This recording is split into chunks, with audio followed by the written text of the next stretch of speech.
ভাঙড়ের মানুষ তৃণমূলে চোরেদের দলকে ভোট দেয়নি বলে বিমাতৃসুলভ আচরণ করছে। তাই সময় এসেছে আবার রাজ্য সরকারকে বুঝিয়ে দিতে হবে ভাঙড়ের মানুষ কোনো ভুল পথে হাঁটে না। ভাঙড়ের মানুষ ইতিহাস তৈরি করে, ঠিক যেভাবে ইতিহাস 2021 সালে তৈরি করে পার্লামেন্টের মধ্যে পাঠিয়েছিল, যে পার্লামেন্টের মধ্যে গিয়ে সারা রাজ্যের মানুষের জন্য চিৎকার করতে পারছে। তাই আপনাদের বলবো কোনো বাইনারিতে পা দেওয়ার দরকার নাই। আপনাদের ভোট আপনারা খাম চিহ্নেতে দিন, খাম চিহ্নকে পার্লামেন্টে পাঠান।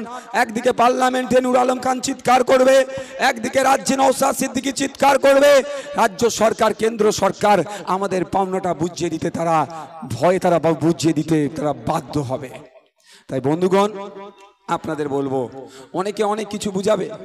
আমার আগের বক্তা তো অনেক কিছু বলেছে আমাদের মাহিদা, আমি অত কিছুতে যাব না, শুধু এতটুকুই আপনাদের বলবো সত্যিকারের কি জোট কংগ্রেস আর সিপিএম মিলে করেছে?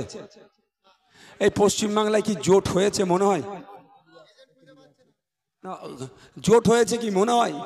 যদি জোট হয়ে থাকে আমি 10-15 দিন আগে থেকে বলছি, একটা চ্যালেঞ্জ দিচ্ছি, যে যাদবপুরে যদি সত্যিকারের কংগ্রেস সিপিএম জোট করে থাকে, সারা রাজ্যে কংগ্রেস লেফট ফ্রন্ট জোট করে থাকে, তাহলে বলুক তারা আমাদেরকে, যে তাদেরকে একটা চ্যালেঞ্জ করেছিলাম, যে চ্যালেঞ্জ কত দূরে আছে তারা,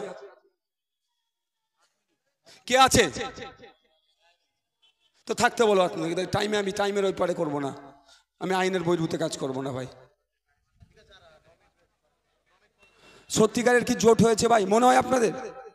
জোটের নামে ঘোট পাকিয়েছে, তলে তলে বিজেপি তৃণমূলকে এই জোট সহযোগিতা করছে। তার আমি প্রমাণ দিয়ে দিচ্ছি আপনাদের। আপনারা হয়তো জানেন, অনেকে জানেন না, জোট হয়েছে কিন্তু কুচবিহারে হাত চিহ্ন প্রার্থী দিয়েছে, লাল ঝান্ডাও প্রার্থী দিয়েছে। ওখানে মোহাম্মদ সেলিম সাহেব যে কার জন্য ভোট চাইবে একটু বলুক। সে বলিম বাবু, ভাঙড়ের মানুষকে এসে শুধু ভুল বুঝিয়ে চলে গেলে তো হবে না। পুরুলিয়াতে হাত চিহ্ন প্রার্থী দিয়েছে, সিংহ চিহ্ন প্রার্থী দিয়েছে। তো পুরুলিয়াতে মোহাম্মদ সেলিম সাহেব গিয়ে কারকে ভোট দেওয়ার কথা বলবে একটু আমিও জানতে চাই। জোটের নামে ভোট পাকিয়েছে। আমি বলেছিলাম 10-15 দিন আগে থেকে আমি চ্যালেঞ্জ করেছিলাম, যদি সৎ সাহস থাকে, সত্যিকারের যদি লড়াইটা বিজেপি তৃণমূলের বিরুদ্ধে করে, এই সিপিএম এই কংগ্রেস আমাদের রাজ্যে লেফট ফ্রন্ট, তাহলে আমার একটা ছোট্ট অনুরোধ, সেই অনুরোধটা ছিল আমি বসিরহাটে গিয়ে বলেছিলাম, বসিরহাটে আক্তার রহমান বিশ্বাসের হয়ে যখন আমি বক্তব্য দিচ্ছিলাম তখন এ কথা বলেছিলাম যে পশ্চিম বাংলাতে একটা প্রোগ্রাম রাহুল গান্ধী, সোনিয়া গান্ধী, প্রিয়াঙ্কা গান্ধী, এই 3 গান্ধীর মধ্যে কোনো একটা গান্ধী পরিবারের কোনো একজনকে নিয়ে এসে বসিরহাটে একটা নিরাপদ সর্দারের সমর্থনে একটা প্রোগ্রাম করুক, তাহলে আমি আক্তার রহমান বিশ্বাসের হয়ে আর ভোট চাইব না। কেন বুঝতে পারছেন না? আমার তো কনফিডেন্স ছিল ও আসবে না, কারণ সবাই কম বেশি তলে তলে যে যার জায়গাটাকে ঠিক করে রাখছে। এই পশ্চিম বাংলাতে তারা দেখেছিল যে আইএসএফ সিপিএম কংগ্রেস যদি জোট হয় 42টা সিটে ধরাশায়ী হয়ে যেত বিজেপি তৃণমূল। আর বিজেপি তৃণমূল ধরাশায়ী হলে অনেকে রাজনীতির কারবার হয়তো বন্ধ হয়ে যাবে, ওই জন্য আইএসএফ এর সাথে জোট করলো না। তো আইএসএফ এর সাথে জোট না করলে আইএসএফ কি চুপ করে বসে থাকবে নাকি? আর আইএসএফ কে সাথে জোট করা আর এই যাদবপুরের মধ্যে ভাঙড়কে নিয়ে আমার বামপন্থী বন্ধুরা খিল্লি করেছে। তাই ভাঙড়ের মানুষকে বলবো, জবাব দিবার সময় এসেছে, জবাবটা দিয়ে দেখিয়ে দেবেন যে ভাঙড় হচ্ছে ফুসফুস, ভাঙড় হচ্ছে কলিজা। এই কলিজা ছাড়া মানুষ ঠিক থাকতে পারে না, সুস্থ থাকতে পারে না। তাই বলছিল কি বলুন তো, কি হয়েছে?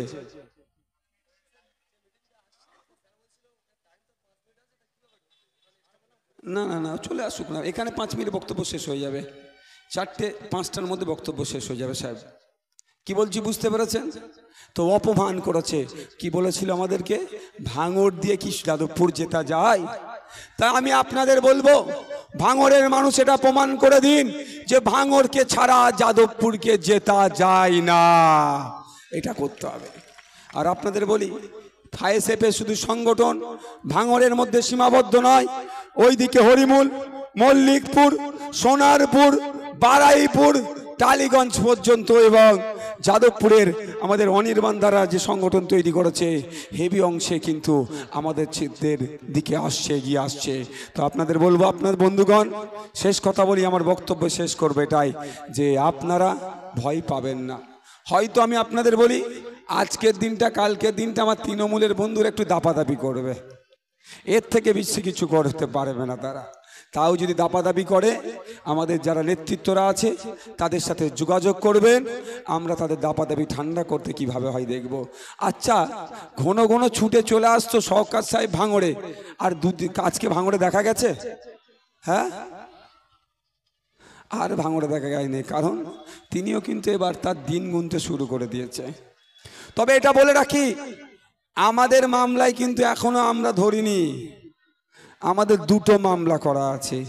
2021 নির্বাচনের পরে আমাদের ভালোবাসার মানুষের উপরে অত্যাচার হয়েছে, বাড়ি ঘর ভাঙচুর হয়েছে, পোস্ট পোল ভায়োলেন্সে মামলা করেছিলাম, উনি নটোরিয়াস ক্রিমিনাল হয়েছে, ওটা কিন্তু বাকি আছে। এখন নাকি কয়লা চুরি করেছে, কয়লা চুরি করেছে, আর চুরি করার কাজ জিনিস পেল না, পারলে সোনা চুরি কর, অল্পতে বেশি দাম হতো। কয়লা চুরি করেছে, মুখে এখন কালো দাগ লাগছে। তো কয়লা চুরি করেছে নাকি দেশের রাষ্ট্রায়ত্ত সম্পত্তি, সেই জন্য নাকি সিবিআই সমন করেছে। তো আপনাদের কি বলছি, তো এর খুঁজে পাওয়া যাচ্ছে না, এ বুঝতে পেরেছে এর সময় ঘনিয়ে আসছে।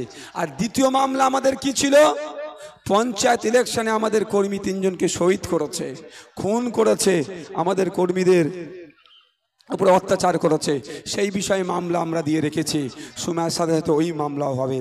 তো এখন ইডি সিবিআইয়ের খেলা চলছে, খেলুক। ইডি সিবিআই হাঁপিয়ে গেলে আমাদের আইএসএফ তখন খেলবে, মামলা কিন্তু ঠোকা আছে। সকলে ভালো থাকবেন, সুস্থ থাকবেন, আস্তে আস্তে এখান থেকে বিদায় নেবেন।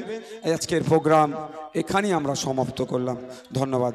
মিডিয়া বন্ধু যাদের কোশ্চেন আছে ওখান থেকে করবেন, আমি উত্তর দিয়ে দেবো। বাইরের মাইকটা অফ করে দাও, আজকের প্রোগ্রাম এখানেই সমাপ্ত হলো।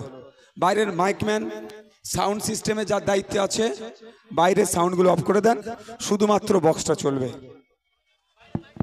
আমরা নির্দিষ্ট টাইমের 3 মিনিট আগে আমাদের প্রোগ্রাম শেষ করে দিলাম। নারায়ণপুর, প্রাণগঞ্জ, জাগুলগাছির নেতৃত্বরা স্টেজে দেখা করে যাবেন, তার আগে কেউ যাবেন না। যারা নেতৃত্ব আছেন নারায়ণপুর, প্রাণগঞ্জ, জাগুলগাছি, প্রেসের এই কনফারেন্স হয়ে গেলে 3টে অঞ্চলের নেতৃত্বরা মঞ্চে আমার সঙ্গে দেখা করে তারপর যাবেন।